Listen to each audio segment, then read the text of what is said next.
Corbett Rochelle tells of one visit to an agent. I went out alone one weekend because Sally my wife, was at home showing our house. I went to one broker, and after I assured him that I could take care of the financial obligations, he said, you're the first Negro that has ever come in here looking for a house. And before I would be able to take you over, I would have to call them and let them know that you are colored and ask them if they mind showing to a Negro. But I would like to take a look at something, if you have something that I could look at. I want to do right by you, and do right by myself, and do right by the people whom I'm working for, and do right by the law, so to speak. It's a situation that I'm not going to cure, or you, I guess, overnight case of education, and we are a little bit in the middle. I was out trying to, get something lined up that I could see today because I have more free time today. You have no objection to call you and tell you what I have, go over it with you. And the whole thing wound up by him telling me that as soon as he got something suitable, that he would call me. But I haven't heard from him. At one house we went to, the husband and wife were in the hallway. It was a split. You could see up the first few steps. And they seemed a little surprised that we were a Negro family, and they had this little argument as to who would answer to the door. The next weekend, I went back to the house because I was a little surprised that you would have so many deposits on one house. And I found the owner clipping his hedge, and I started talking to him about the house, and he informed me then that he had 6 deposits on the house. And he also told me that this was not a GI mortgage. Of course, I understood what he meant when he said that he didn't have a GI mortgage. In New Jersey, it's a law that if you don't have a GI or FHA mortgage, that you can select as to whom you want to sell your house to. However, if you do have the FHA or GI mortgage, then you have to sell it to any buyer who is eligible to buy. By any standard other than race, the Rochelles are eligible to buy the house they are seeking. Like many families in the growing Negro middle class, their income is higher, their education better, and they can afford better food, clothing, housing, and medical care than the vast majority of Negroes in the United States. My reactions when a real estate broker starts to run down a town by saying that the prices are too high is that I don't know whether he's saying it because it is actually true or whether he is saying it because he wants to discourage me because I am a Negro. They broadened the area of their search to include Dumont, New Milford, River Edge, Oradell, Teaneck, Bergenfield, Westwood, Paramus, East Patterson, Fairlawn, Glenrock. Again and again, real estate agents had nothing to show them. So what do you have that you can show me today? Nothing in this price range. Nothing at all. Another agent in another town. I'd be taking your time out of fooling Mr. Rachel. I told I am. I usually look for inexpensive stuff. You do? I will make it a point to try and get you something at 2832. In other words, I sold all kinds, but at the moment I only have a couple of inexpensive ones. A third agent in still another town. About 28 to 32. Yeah. Right? Yeah. See, right now, I can't think of it right now, but supposing I take your name. All right. As soon as I get one, I'll give you a call. That'd be all right, would it? A fourth agent in a fourth town. I have nothing to afford betting right now. July ended and August began, and still they had seen nothing that really approached the house they were looking for. They did see some houses. They even met a few owners who seemed willing to sell to them. But always these were houses that were too small, had too few bedrooms, had no basement. The big problem was getting to see houses at all. A majority of the real estate agents claimed to have nothing in their category. A few agents did show them a house or two. Almost always these were houses that did not meet the Rochelle's needs of size, of price, or location. One had a basement full of water. I've wondered often as I've gone from one real estate agency to the other. If people realize the many embarrassing situations and questions that you have to go through as a Negro, sometimes even humiliating, in order to even get to see a house, you realize and you're made to understand that you're being treated as someone special, someone who is really not wanted, mainly because you are a Negro and for no other reason. One particular agent that I went through the usual routine of asking me the questions about, how much money you make and so forth. And after we got through all of this, he mentioned a house that I was very much interested in. And I asked him if we could see it. Well, I have to call him and tell him that, that you are colored. Why? Because some of them don't, they feel that unless the home is actually built FHA or GI, because of the new law, they don't have to take themselves anybody. Why don't we talk to him? How do we look at it? Let me call him up.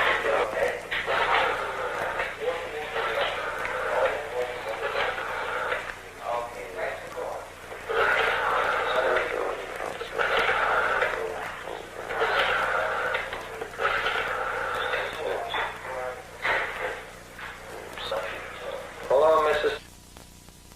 This is listen, I have a party that came in the office. He's a colored man, and he came in and he's interested in a home. Would you permit us to show the house?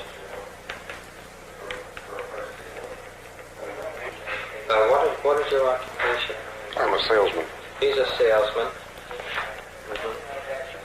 And your husband isn't home now. When will he be back? Around 3. Call her.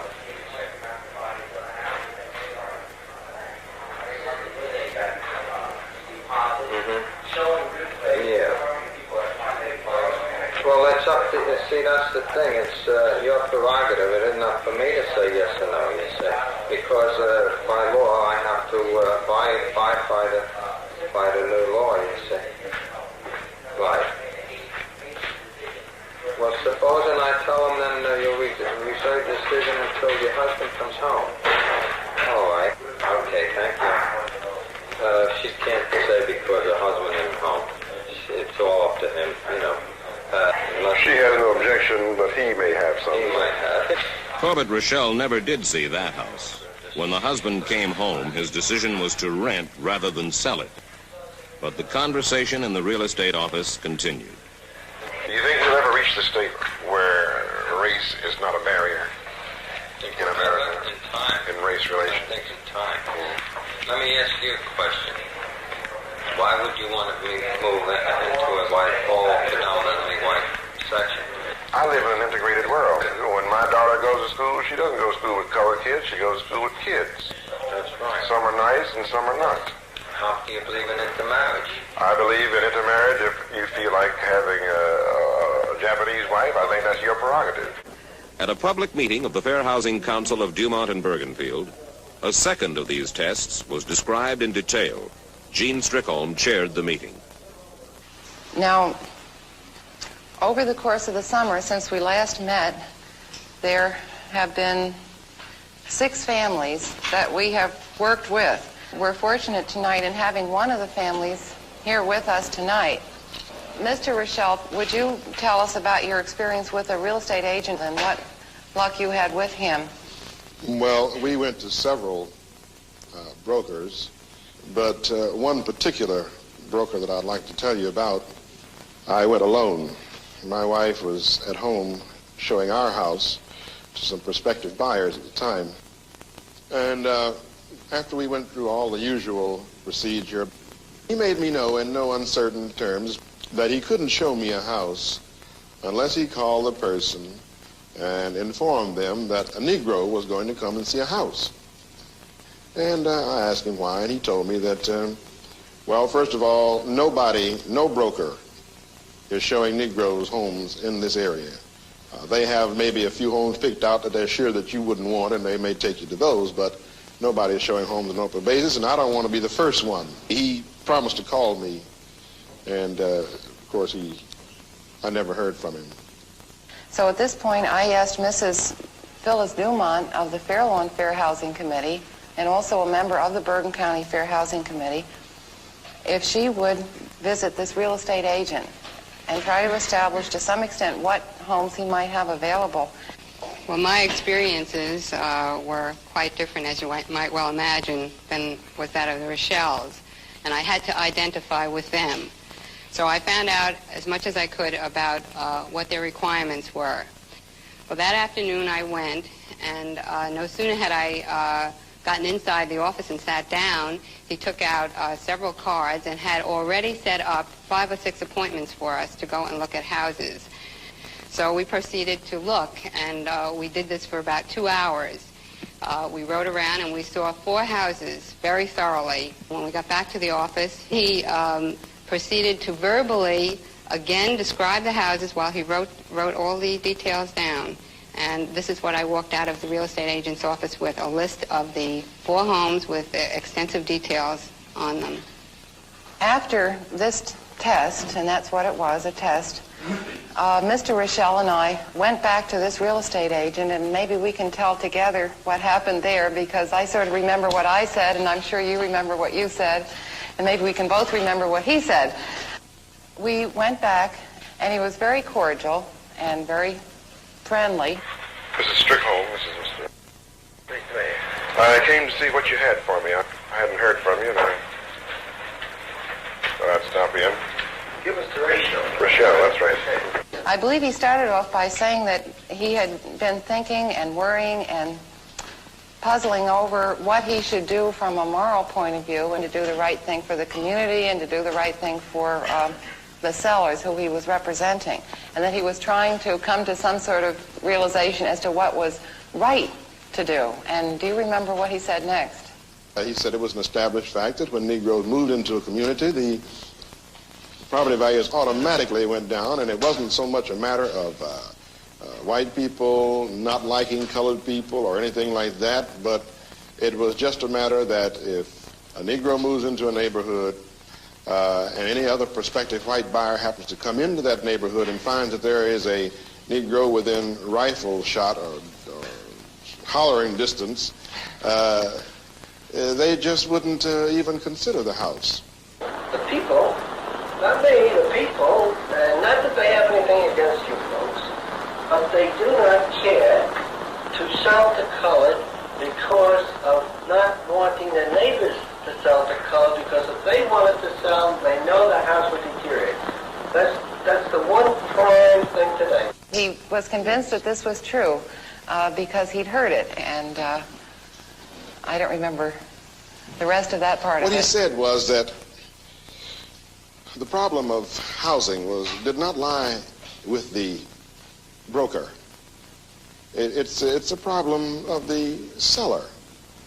If you want to put pressure on somebody, he said, you should go to the seller and make them show you the house. A person that has his house for sale, and he has the government financing, there's any number of them, go to him, make him the guinea pig. Bring it up to a few of these people. Help us out. We have nothing against. We want to make money. We want to make money. If we have very few prospects today, it's real tough. And boy, we would love to have some colored prospects, huh? It would be very nice for us. We're going to get clobbered at the other end, and clobbered and clobbered. The man looked like he was going into a heart attack there, and for a minute, and he told me that, he says, listen, I have children. I want to be around when they're growing up, and for a second there, I really almost felt sorry for him. And I went into, I think I read him the rules of the Real Estate Commission, and we talked about the law. And I think we just said, well, are you going to show the Rochelle some homes? And it was sort of like a transformation. The sweat left the brow, the complexion improved. He completely changed. He just looked, well, it's over. And he went over and he pulled out his files, and he laid out all the cards in front of you and just asked you to look at anything you wanted to. That's right. And Of course, he showed us at that point with no reservations. He came right out and showed us the homes. He showed us 4 houses, and one of them particularly I was interested in. And I did call him back several days later and ask him if I could go and look at one of the houses with my wife. And he called to make an appointment for me. But in calling the lady, he referred to me as the Negro who was there the other day. And she said, "No, I'm very busy." Then he asked her if maybe he could make an appointment for later. And she said no in no uncertain terms and just slammed the phone down in his ear. With no help for the Rochelle's to be found in New Jersey's laws against discrimination, Jean Strickholm went directly to the owner of the house involved. She was told that they had another buyer. So the search went on. The Rochelle's had learned that a fair housing committee could help them see homes through a real estate agent that they could not see alone. But they had also learned about a final barrier, the white homeowner who will not sell, who according to New Jersey's laws does not have to sell to a Negro. County, and I don't pretend to have enough knowledge about them to speak about what your headaches are, what your problems are, and what the state's problems are. But I can talk about Howard Beach. You're a resident of Howard Beach. I'm a resident of Howard Beach. I've lived there, man and boy, for 36 years. Now, I asked him a question. What's the population of Howard Beach? Population of Howard Beach is approximately 25,000. What's the black population? The black population is approximately 2%. Okay. Okay. Go ahead and ask your question. Okay, now, well, I'll ask you a question. Are you aware of the type of homes that are in Howard Beach? Yeah. Okay. What kind of homes are in there, Reverend? Well, they're generally and basically, my daughter over here who teaches at Queen College, you know. Reverend, let me make it easy for you, okay? They're generally single-family homes. Yeah. They're in the area of $350,000 to $500,000. I've lived in that community for 36 years. There are blacks living in the community in those one-family homes. They've lived there all of their lives. I have never had a problem that related to racism or bigotry that's been brought to my attention. I'm the chairman of the community board, which under state law is the equivalent of the local mayor. We have not had a problem. The problem that we're dealing with is the problem of that small percentage of our youth and your youth and the youth throughout the entire world that have not realized or have not been trained enough to understand that the type of behavior that they exhibited is totally unacceptable. The problem that occurred in Howard Beach is caused by that situation. We don't condone it, we condemn it. I condemn that same situation that occurred in the northern part of Queens, the same county, in Bayside, where blacks were attacked again. I also condemn the attack in Jamaica where a white was attacked in the name of Howard Beach as retribution. It does none of us any good to let a situation like that fester and go on. The public beating and self-flagellation of the community does nothing but encourage other idiots to say that it's now my turn to revenge my people, whether they're black or white. I'd like to ask you a question. Sure. You made the point that the homes in Howard Beach cost $300,000. That's correct. Every home in Howard Beach doesn't cost $300,000. Essentially, the average price of a home in Howard Beach is in excess of $220,000 to $250,000. Then you're saying that blacks don't live there because they can't afford a $250,000 house? No, I'm saying that anyone who lives in Howard Beach must be able to afford the level of housing. That's why I'm asking you this question. Let me clarify that again, too. When I moved there, and I moved in my own home when I got married, and I came out of the Navy in 1960, I paid $18,000 for my home. The value of the property in that area is only because of the increases in real estate, and most of the folks who live there have lived there 20 and 30 years. But I understand that. Okay. My point is, are you saying that blacks are not in Howard Beach because they cannot afford a $250,000 or a $300,000 home? No, I'm saying that... So what's the significance of the value of the home there? The significance of the value of the home is that the socioeconomic level of whatever people in Howard Beach has got to match that $300,000 level. So you're saying that there are no blacks that are at that socioeconomic level? No, you said that. I'm saying that there are No, I'm trying to understand what you're saying. What I'm saying is that there are probably considerably less blacks at that socioeconomic level. But I do want you to know... who choose to live in Howard Beach. I do want you to know there are a lot of blacks who do live in $300,000 I don't question it. Again, I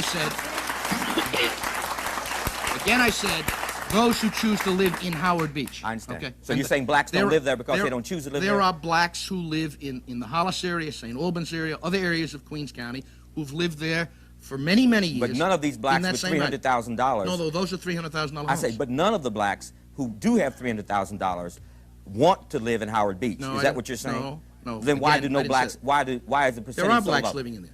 2%. Why is that percentage so low? Well, let me put it this way. I'm not sure that I would be extremely comfortable if I moved into Jamaica, which is an area that's predominantly black. Oh, so you're saying that blacks are not there because it wouldn't be comfortable? No.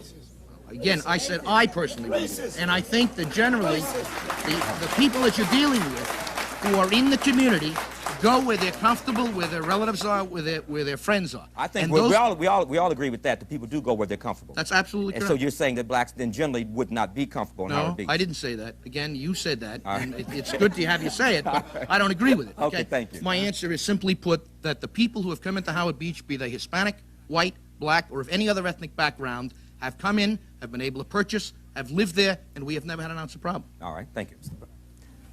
I think, Tony, I'm glad to see these New York Yankees admit the same racism that the white Ku Klux Klan admit in, let me say this.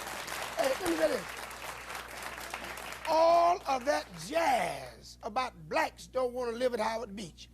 Blacks don't live at Howard Beach because of racism.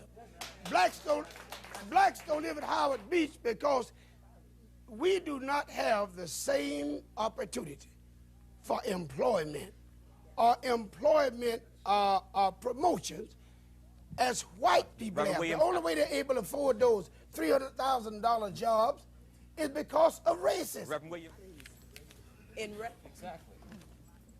In reference to blacks living in Howard Beach, many blacks don't live in Howard Beach for the simple reason real estate brokers don't get listings in Howard Beach. When you get a listing in Howard Beach and you take your client there, they won't open the door for you when they see you're black. Thank you. I just want to say that the situation with Howard Beach and Forsyth County, where there are few to no blacks residing, is a controlled and designed environment.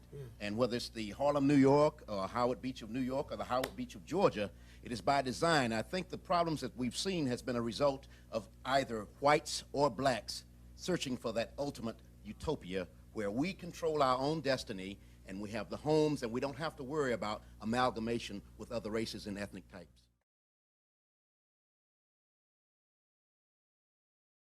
Recent studies done by the Brookings Institute and the Century Foundation, as published in Forbes magazine, shows that the Northeast and Midwest are the most racially segregated regions of the country as of the 2020 census, with much of the perceived integration occurring amongst whites and the so-called Hispanics and Latinos, who often identify as racially white.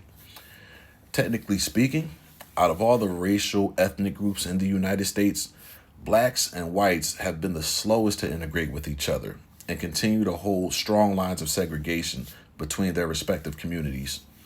In many instances, gentrification is the only time where these racial groups come together. And I'm using quotes around together, family. We know the outcomes of gentrification in our neighborhoods. So tell me, family, what do you guys think about this situation of segregation in the North? Let me know in the comments. And don't forget to like, share, and subscribe. Peace.